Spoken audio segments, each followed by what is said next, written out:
Damos inicio al curso de técnicas de conducción y aperturamos la guía de estudio número 3 con el tema factores importantes de la localización. Cuando hablamos de los factores importantes de la localización, recuerde que hablamos que hay 3 factores que se deben evaluar para poder crear proyectos turísticos. Entre ellos están los factores decisivos, los factores importantes y los factores deseables. Estos factores a su vez tienen una serie de elementos que se deben evaluar para saber si al momento de crear un proyecto turístico, el lugar, la zona, el área, la cultura, la población, entre otros factores, van a influir positiva o negativamente en el desarrollo del mismo. ¿Qué proyectos turísticos se pueden desarrollar? Hoteles, restaurantes, agencias de viajes, ventas de mercados de artesanías, etcétera, etcétera, una línea aérea, un aeropuerto, una agencia de viajes, cualquiera que sea empresa o actividad turística. Ahora, esos factores o elementos importantes de la localización van a de una u otra manera a ayudar a evaluar si el proyecto turístico va a ser o no va a ser viable. Por eso dice, al hacer referencia a la productividad de la localización, destacamos los factores más importantes, entre los que se cuenta la proximidad a las vías principales, el costo del terreno, las condiciones del subsuelo y la topografía. Estos son algunos elementos que se evalúan. Yo les decía, por ejemplo, vamos a crear un hotel acá en Chimaltenango. ¿Dónde creen ustedes que se puede crear o construir ese hotel? Y bueno, podría ser en el Paso Libramiento, que conduce, es una zona que conduce para Chimaltenango Centro, para el altiplano guatemalteco y para el Pacífico del país, para la antigua Guatemala y el Pacífico. Entonces, podría ser un área geográfica adecuada. ¿Qué más tengo que evaluar?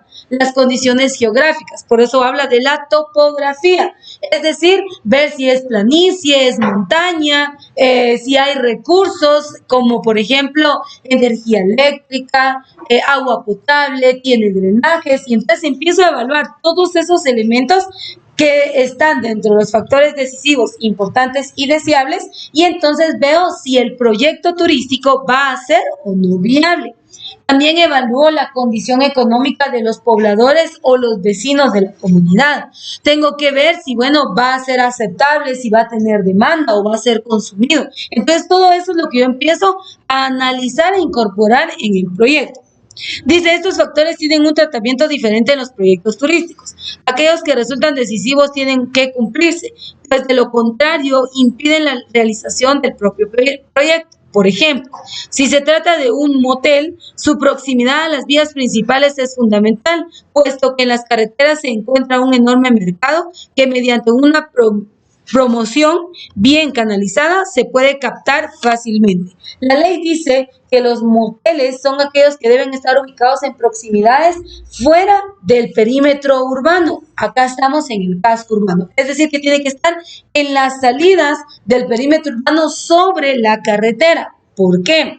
Porque los moteles, en el buen concepto, son destinados para personas que van viajando de un lugar a otro en tramos carreteros demasiado largos, les toma la noche y buscan un lugar para poder descansar un par de horas y seguir con su viaje. Esa es la idea de un motel, en el buen concepto y con una cultura bien entendida.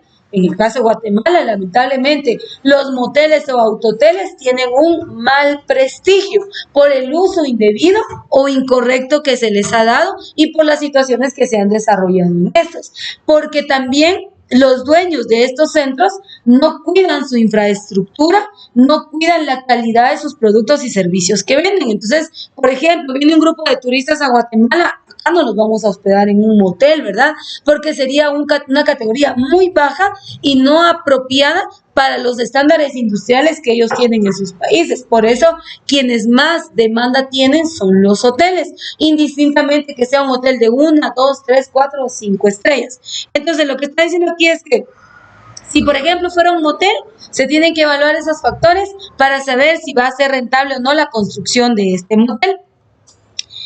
Dice, si se planea edificar un hotel de descanso, el construirlo a un lado de la carretera perjudica la tranquilidad de los huéspedes. Ustedes saben que mayormente estamos hablando de un hotel de descanso.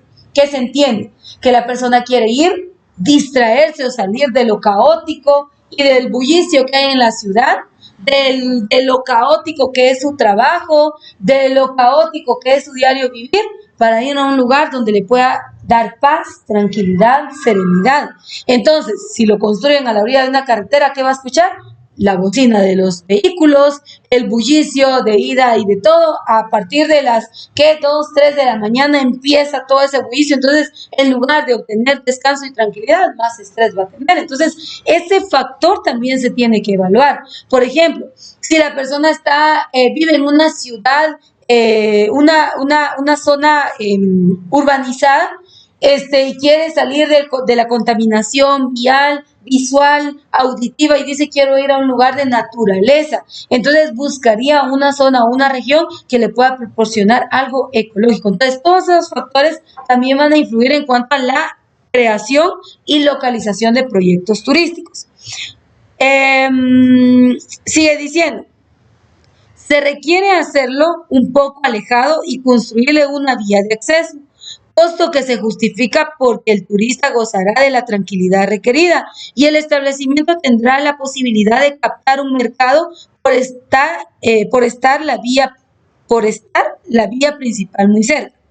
El costo del terreno también varía de acuerdo con la publicidad con que se maneje el proyecto. Fíjense que, por ejemplo, cuando se construyeron ahorita esa interplaza que se hizo acá en donde está la circunferencia del Libramiento, el terreno o los terrenos que se compraron para poder construir ese lugar eran terrenos que valían demasiado. O sea, tenían en el mercado, no podían dejar de recibir las personas unos 200,000 quetzales.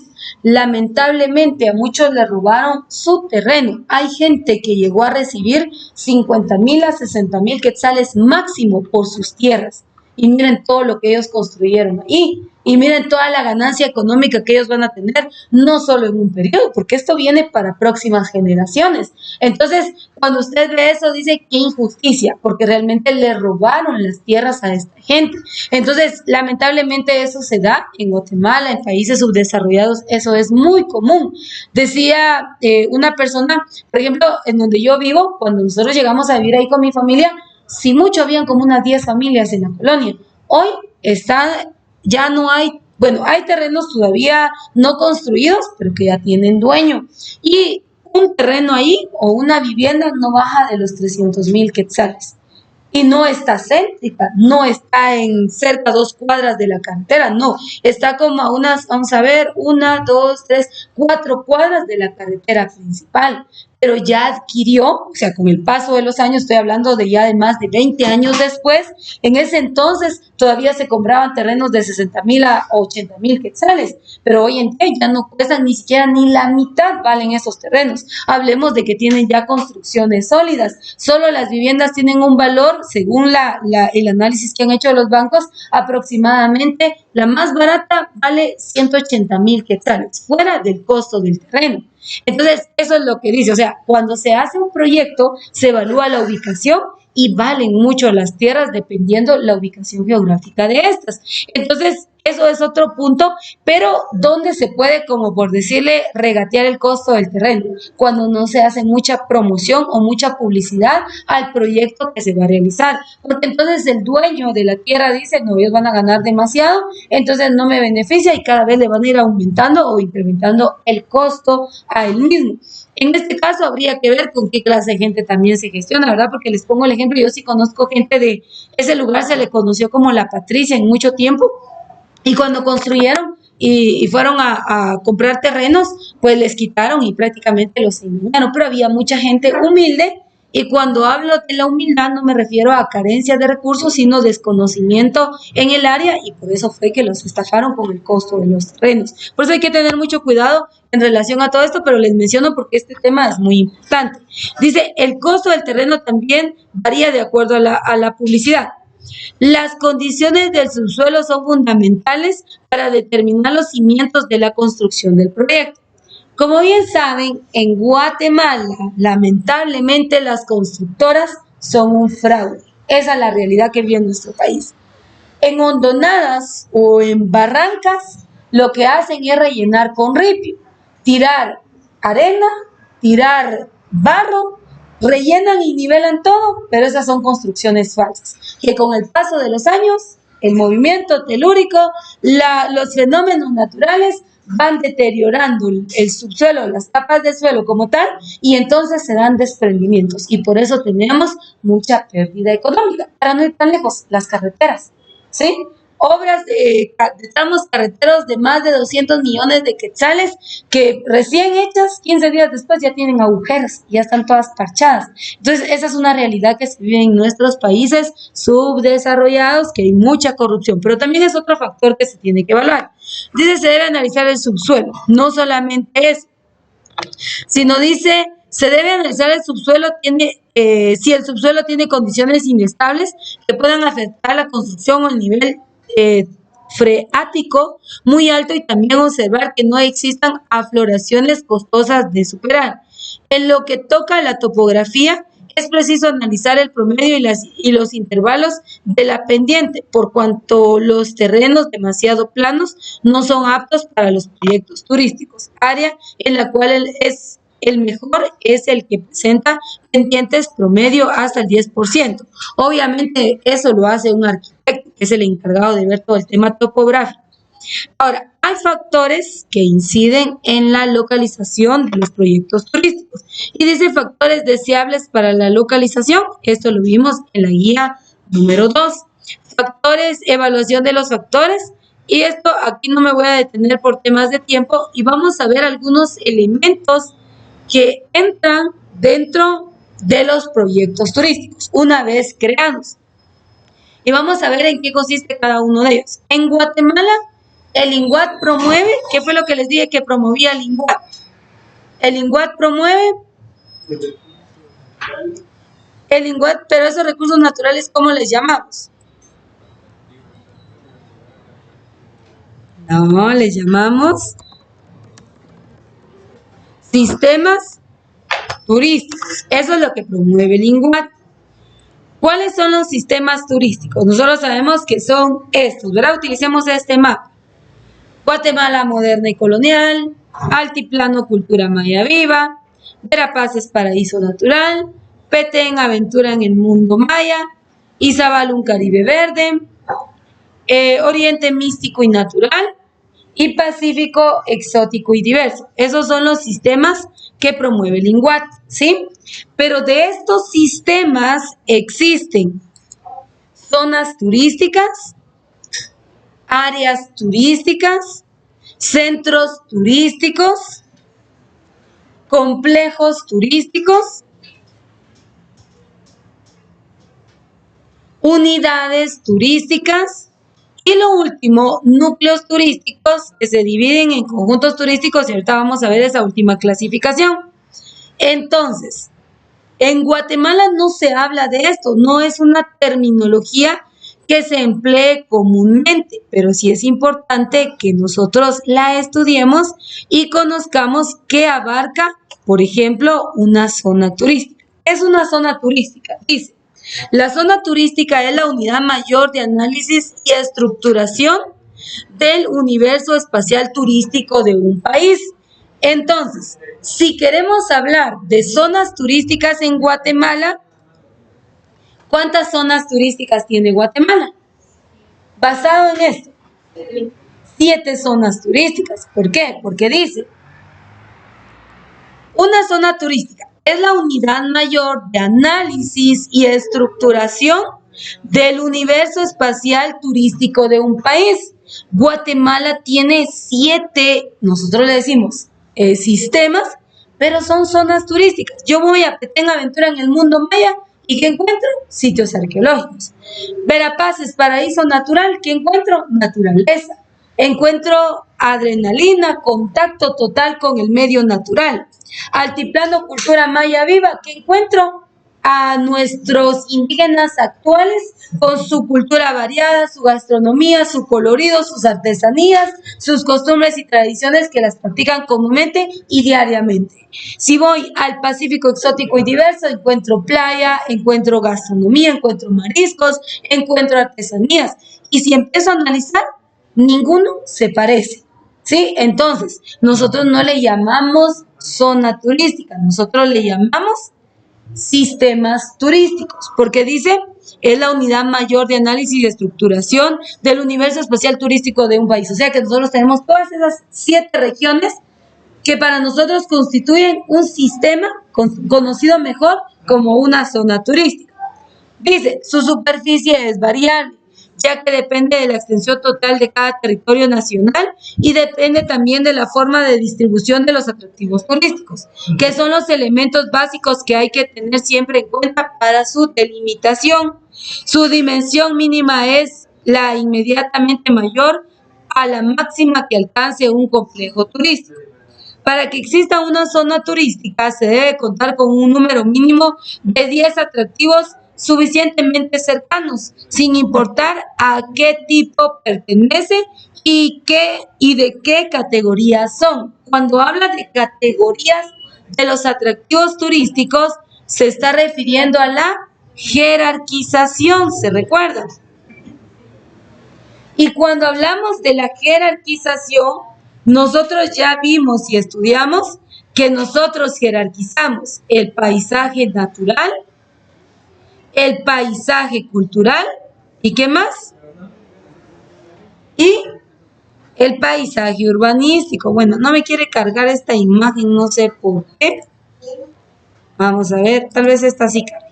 Ahora, por ejemplo, si yo visito de las 7 zonas turísticas que tiene Guatemala, yo visito una de ellas, entonces yo voy a encontrar, por ejemplo acá, yo voy a encontrar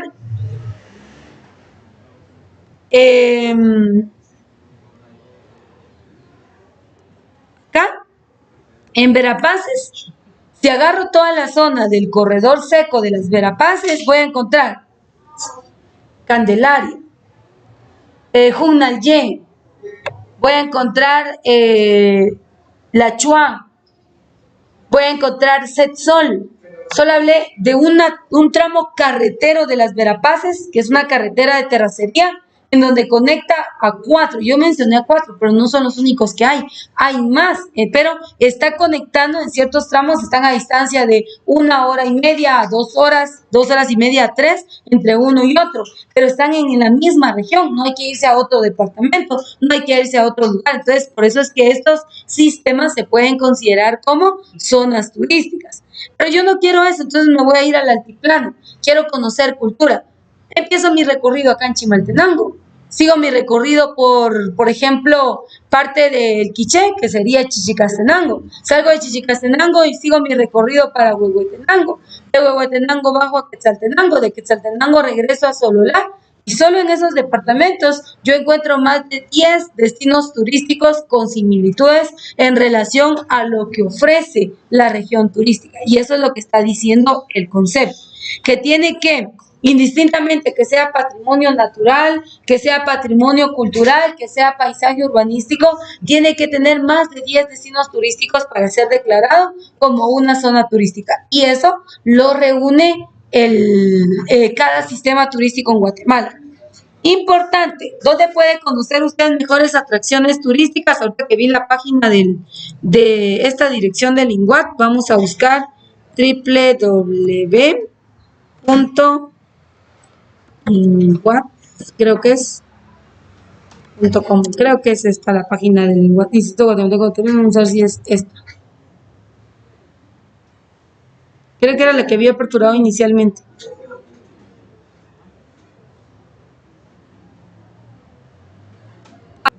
La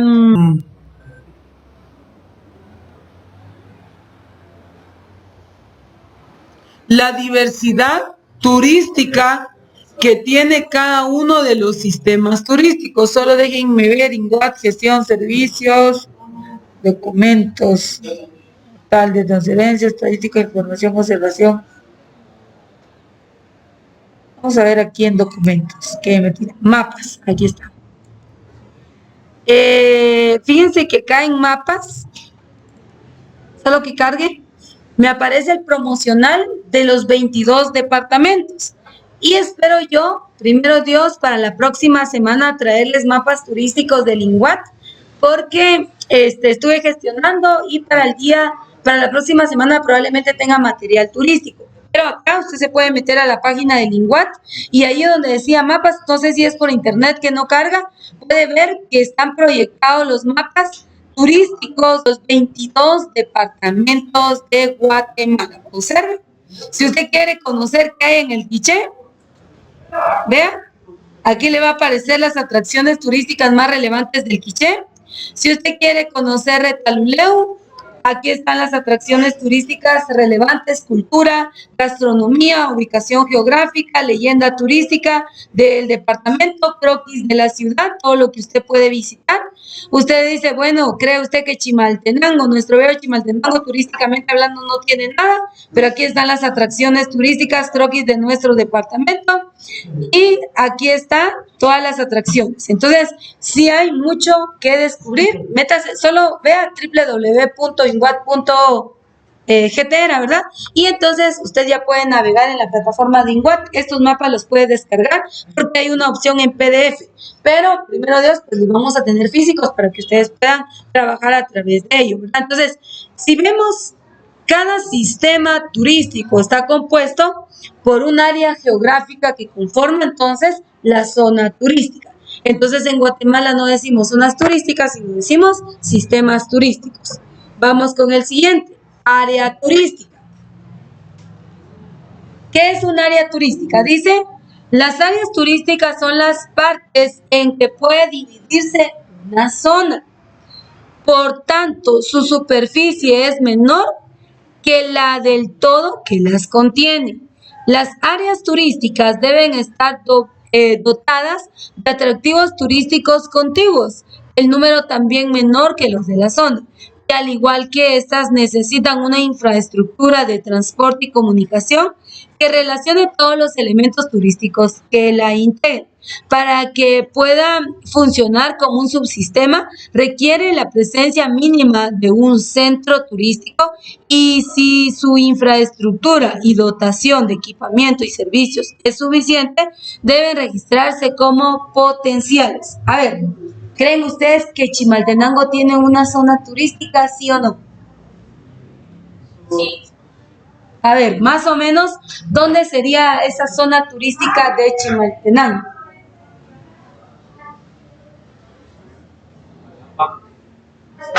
Comalapa, la tierra de los pintores, sería una zona cultural. Por ejemplo, la recta aquí saliendo de Patsicía y abarcando todo Tecpan, ahí tenemos una zona turística. Otra zona turística, de acá de Pradera hacia adentro. Y usted va a decir, ¿pero por qué? ¿Cuántos balnearios no hay? Ruta a San Martín, y llegando a San Martín, ¿cuántos balnearios no hay? Y aparte está lo que mencionaba el compañero, Misco Viejo. Entonces, claro, Chimaltenango tiene zonas turísticas. Lo que pasa es que no han sido explotadas y promocionadas de la manera adecuada. Sí, pero sí tenemos zonas turísticas.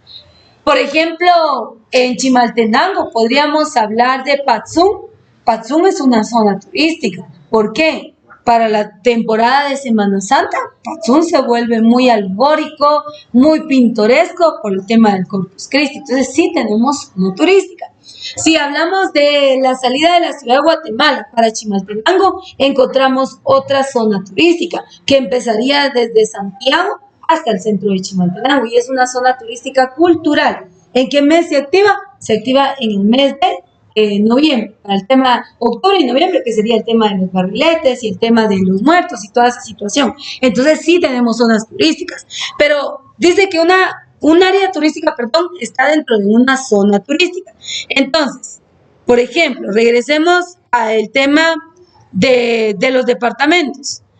En este caso, por ejemplo, vamos a hablar de Sololá. ¿Dónde está Sololá? Aquí abajo. Sololá. Sololá está rodeado, no recuerdo cuánto es el número de los pueblitos que rodean el lago, pero ahí hay muchas áreas turísticas. Por ejemplo, San Pedro la Laguna ya es un área turística. Santa Clara la Laguna ya es un área turística. Santa Catarina Palopó, Panajachel es el área turística más importante de todo el departamento de Sololá. Entonces, es más específica. Pero si hablamos de de la zona turística sería Altiplano Cultura Maya Viva, área turística Panajachel Sololá, ¿sí? Eso es lo que nos intenta decir aquí el concepto en relación a área turística. Sigue diciendo, al proceder el análisis de las zonas para comprobar la posibilidad de subdividirlas en áreas, hay que comenzar por analizar la forma total, buscando estrangulamientos que puedan marcar una separación natural. De encontrarse estos, inmediatamente se debe contar los atractivos que quedaron en cada parte, porque un área tampoco puede contar con menos de 10 atractivos. Entonces, un área turística está contenida dentro de una zona turística. ¿Está clara que es un área turística? Y bueno, por temas de tiempo vamos a pausar acá con el contenido de esta guía de estudio y vamos a continuar la próxima semana.